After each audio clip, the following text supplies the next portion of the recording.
Hey Steelers Nation, what's going on everybody? The black and gold are back at work this week, locked in and preparing for another big primetime matchup, this time Sunday night under the lights in Englewood against the Chargers. But before we even get there, we got to talk about one guy who's been stealing every bit of attention inside that locker room and on the field, Peyton Wilson. It feels like just yesterday, he was that fresh-faced rookie trying to find his footing during the preseason down in Atlanta, figuring out the speed of the NFL game. Fast forward a year, and man, this kid is beginning to look like one of the biggest breakout stories of the Steelers season. Now let's be real. Inside linebacker is a position that's gone through a lot of evolution in recent years. You can't just be a big hitter anymore. You've got to be fast, smart, and versatile, and Wilson checks all those boxes. The stats don't lie either. He's sitting at 71 total tackles right now, ranking 16th across the entire league. But here's where it gets even crazier. He's third in the NFL in solo tackles with 44, and that number already matches what he put up in his entire rookie season. That's what you call progress. That's what you call leveling up. He's not just tackling either. 2 passes defended, 1 interception. Those might not be mind-blowing numbers on paper, but when you look at the film, it's obvious he's everywhere. Against the Colts last Sunday, it was like he was magnetized to the football. 14 total tackles, 9 of them solo. You couldn't watch that game without noticing number 41 flying around, closing gaps, cutting off lanes, and just wrecking plays before they had a chance to develop. He was playing at a different speed, and that's saying something when you're on a defense stacked with talent. Now, I'm not saying Wilson single-handedly beat the Colts or shut down Jonathan Taylor. This is football. It's always a team effort. But there's no doubt he was near the top of the list of reasons the defense looked as sharp as it did. Mike Tomlin himself even made sure to point that out in his press conference afterward. Tomlin said what we're all seeing, that Peyton's maturity, his preparation, and his command of the defense have gone to another level this season. He called him one of those second-year players who's benefiting from all that in-helmet experience he got as a rookie. Basically, the more he's played, the better he's gotten, and that's exactly what you want to see from a young core player in this defense. Tomlin also mentioned something that stood out. He said Wilson's professionalism is off the charts. He studies, he learns, and he takes on leadership roles without hesitation. The coaching staff even asked him to fill in as a special teams captain while Miles Killebrew was out, and that tells you everything you need to know about how much trust this coaching staff already has in him. When a player that young is already taking on that kind of responsibility, it's a sign of something special.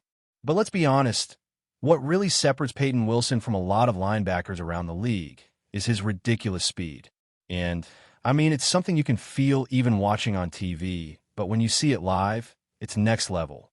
Someone sitting across from the press box at the Colts game wrote in saying it was impossible to take their eyes off number 41 because he just moves differently. That's a perfect description.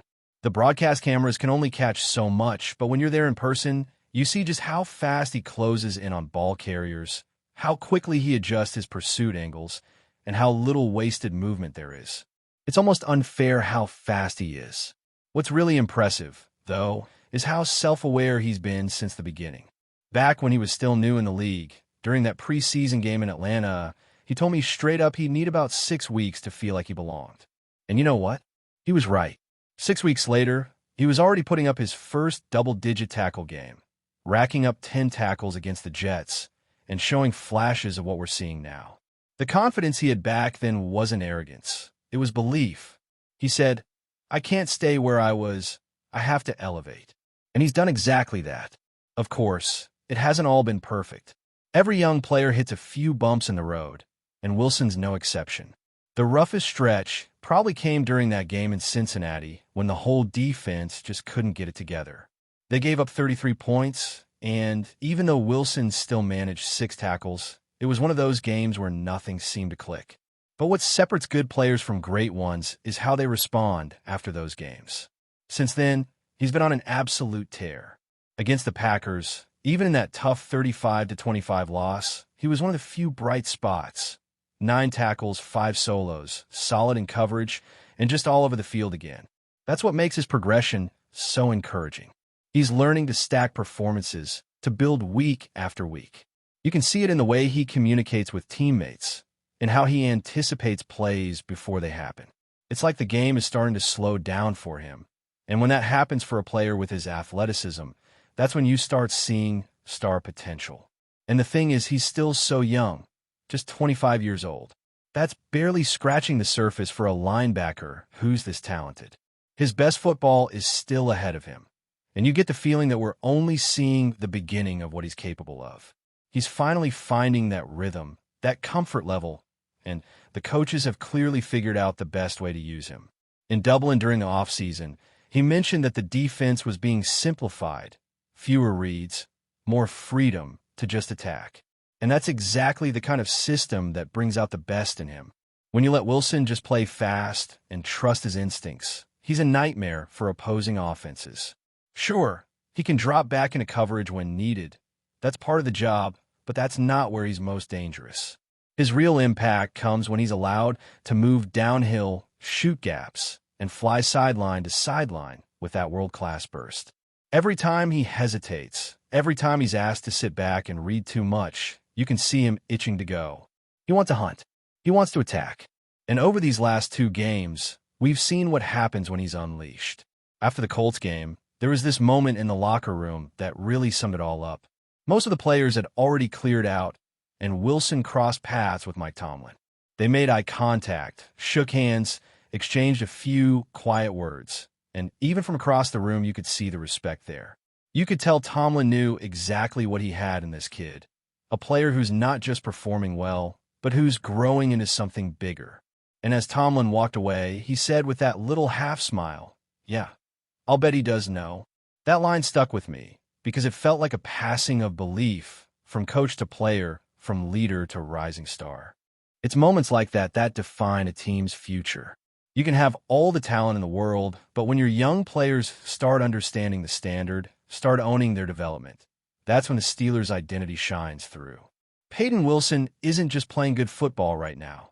He's starting to embody that classic Steelers linebacker DNA. Tough, smart, relentless, and never satisfied. The vibe around him is contagious too. You can feel it in practice, in the way teammates talk about him, even in the way he carries himself on and off the field. He's confident but grounded, passionate but disciplined. And for a defense that's had its ups and downs this season, having a player like that finding his stride couldn't come at a better time. The Steelers need that kind of spark, that mix of energy and consistency as they head into the heart of the season. So yeah, Steelers Nation, Peyton Wilson is the real deal. He's not just another young guy trying to prove himself. He's proving it every single week. And the way things are trending, it feels like we're witnessing the beginning of something special. The rise of a linebacker who might just anchor this defense for years to come. All right, Steelers Nation, let's shift gears for a minute, because while everyone's been focused on the on-field action, there's been plenty of talk about what's happening behind the scenes, especially with the NFL trade deadline now in the rear view. The deadline came and went, and the Steelers didn't pull the trigger on any new deals. No surprise additions, no last-minute moves, no blockbuster trades. And naturally, that got fans buzzing, wondering what exactly Omar Khan and the front office were thinking. But before we all start hitting the panic button, let's take a step back and really look at what went down and why standing pat might actually make a lot more sense than people think. The truth is, the Steelers were absolutely in the mix. This wasn't a case of front office sitting on their hands or ignoring opportunities. They were listening, they were making calls, they were exploring options. Reports even confirmed that Pittsburgh had conversations with multiple teams, including the Raiders, about wide receiver Jakobi Meyers. Meyers is a solid player, no question about it. Good hands, reliable route runner, productive wherever he's been. But when you look at what it would have cost to bring him in, a 4th and a 6th round pick in the 2026 draft, it's clear why the Steelers chose not to make that move. That's a heavy price for a player who, while talented, wouldn't completely transform the offense overnight. You've got to remember, the Steelers are building something right now, and they're doing it with the long game in mind. Omar Khan and Andy Weidel have been crystal clear since the offseason. This organization isn't going to start tossing away future draft capital for short-term fixes. This isn't about patching holes just to make people feel better in the moment. It's about stacking assets, keeping flexibility, and making sure when the time comes to go all in on their next franchise quarterback, they've got the ammo to make it happen. That kind of vision takes patience, and it's not always popular, but it's the kind of discipline that separates sustainable success from desperate moves. Now, could the Steelers have used some reinforcements? Of course. Nobody's pretending this roster is flawless. The wide receiver room has been inconsistent, the offensive line still needs depth, and the secondary could always use more playmakers. But when you really look at who was available at the deadline, it's hard to find anyone who would have been worth the price tag. There were only 7 trades across the entire league that day. That's nothing. And if you checked out the details, most of those deals involve teams paying premium prices for players who might not even move the needle that much. It's easy for fans to say, why don't we make a move? But it's not as simple as picking up the phone and saying yes. Every trade comes with layers. Contract implications, scheme fits, personality checks, and the ripple effect it can have on the locker room. The Steelers have spent the last couple of years building a young, hungry, tight-knit group. You don't risk disrupting that chemistry unless it's for someone who can make an immediate, undeniable impact. And there just wasn't anyone like that on the market this time. There's also the question of timing. The Steelers aren't in panic mode. They're not at the end of a championship window trying to squeeze out one last run. They're in the middle of reshaping their identity, molding a core that can compete for years. Look around the roster. You've got players like George Pickens, Broderick Jones, Joey Porter Jr., Peyton Wilson, and of course TJ Watt's still playing at an elite level. That's the kind of mix that points toward the future, not a desperate grab for a short-term spark. And that's exactly what Khan's approach reflects: steady, calculated progress instead of chasing headlines. It's funny, because this same fan base that's frustrated about not making a deal now will be the same one celebrating when draft day rolls around and Pittsburgh has extra picks to work with. Everyone loves to dream about draft night, the trades, the moves, the surprises. But those moments don't just happen. They're built through discipline like this. You can't trade away your future and expect to stay competitive long-term. That's not how the Steelers operate, and it's not how they've stayed one of the most stable franchises in the NFL for decades. But before we dive in, don't forget to subscribe to Steelers Nation Central and hit the like button on this video. Your support helps us keep bringing you the latest updates on the Pittsburgh Steelers. And don't forget to share your thoughts on the news in the comments below. ESPN has just sent shockwaves through the NFL world. Stefon Diggs, one of the league's premier wide receivers, is reportedly heading to the Pittsburgh Steelers.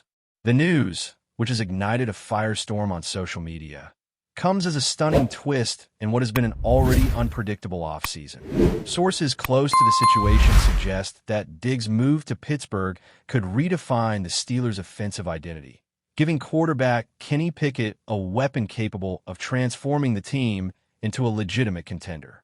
For years, Diggs has been synonymous with explosive plays, precise route running, and a knack for coming through in clutch situations. His arrival in Pittsburgh would pair him with a team hungry to return to playoff prominence, potentially altering the balance of power in the AFC North. Fans are buzzing with speculation about how head coach Mike Tomlin might restructure the offensive scheme to maximize Diggs' elite skill set. Some analysts are already predicting that the Steelers' passing attack could become one of the most feared in the league, especially if the team continues to fortify its offensive line and complement Diggs with reliable secondary weapons. The timing of the announcement has only added to the intrigue.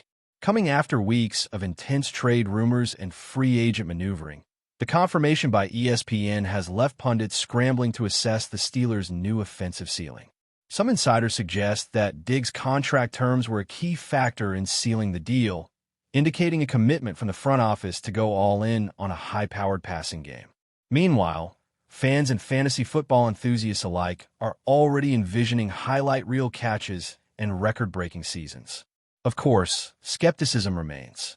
Diggs' transition to a new team is never guaranteed to be seamless, and questions about chemistry with Pickett and the overall offensive cohesion linger. Yet the excitement in Pittsburgh is palpable.